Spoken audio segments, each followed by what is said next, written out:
Bonjour à tous et à toutes, c'est Pierre Larouturou, député européen Nouvelle Donne, rapporteur général du budget 2021. Je suis désolé de ne pas être à Annecy aujourd'hui pour faire campagne avec vous pour que Loris Fontana devienne député et que Corinne Barraud soit sa suppléante, Corinne, une amie de Nouvelle Donne.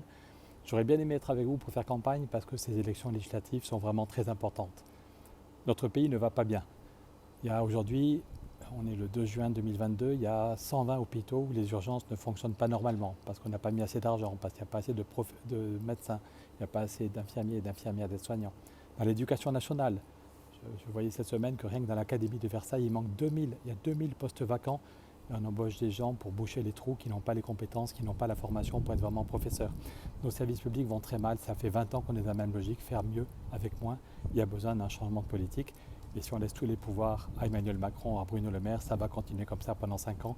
On risque un effondrement de nos services publics. Une autre question, c'est est-ce qu'on va vers la retraite à 65 ans? Il y a 3 mois, Emmanuel Macron disait que c'était pour sauver les retraites. Maintenant, tout le monde a compris que cette réforme n'est pas nécessaire et que Elisabeth Borne dit que c'est pour faire 20 milliards d'économies. C'est une démarche juste pour couper 20 milliards dans les retraites. Tandis que si Loris est député, si on a la majorité à l'Assemblée nationale, non seulement on ne fera pas la retraite à 65 ans, mais on pourra annuler une partie de toutes les réformes dangereuses qui ont été votées depuis Balladur, qui s'appliquent petit à petit, qui baissent les retraites, et on pourra conforter les retraites en créant des emplois. La stratégie de la nouvelle Union populaire, c'est de dire on peut créer des emplois dans les services publics, l'éducation, la santé, la justice, la police, avec un vrai plan climat. Si on prend au sérieux la question du climat, il faut isoler toutes les maisons, faire des transports en commun, développer les énergies renouvelables, on peut créer 900 000 emplois. Et puis relancer la négociation sur le temps de travail.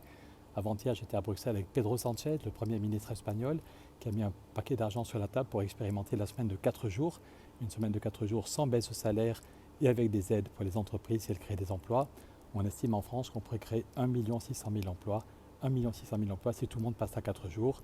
C'est bien pour l'emploi, c'est bien pour la qualité de vie et c'est bien pour aider à des recrutements dans les secteurs qui ont du mal à recruter. Si on propose des salaires, le même salaire pour 4 jours, ça aide pour recruter. Donc au total, le projet de la nouvelle Union populaire permet de créer plus de 2,5 millions d'emplois. Ce serait 2,5 millions de personnes qui vont retrouver un boulot, et donc c'est un salaire qui va arriver. Et puis c'est 2,5 millions de personnes qui vont cotiser pour les caisses de retraite. Donc il y a un choix très clair à faire. Si on laisse tous les pouvoirs à Emmanuel Macron, les retraites vont baisser. Tandis que si on vote pour Loris, pour la nouvelle Union populaire, les retraites seront confortées, les services publics seront confortés.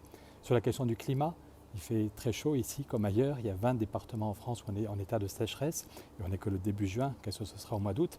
Et Emmanuel Macron n'a quasiment rien fait pour le climat. Il a repris peut-être 10% des propositions de la Convention citoyenne pour le climat. C'est-à-dire que si la nouvelle Union populaire gagne, on mettra le paquet sur le climat. Au niveau européen, je suis député européen, rapporteur général du budget 2021. Je peux témoigner que tout le Parlement, sauf l'extrême droite, demandait qu'on crée une taxe sur la spéculation.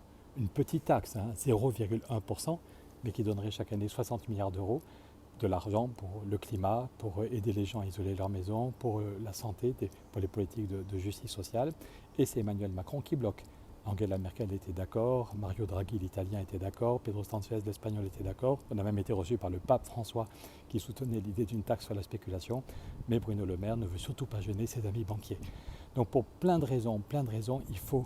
Évidemment, Macron est élu pour 5 ans, il restera président, mais c'est le gouvernement qui détermine la politique de la nation.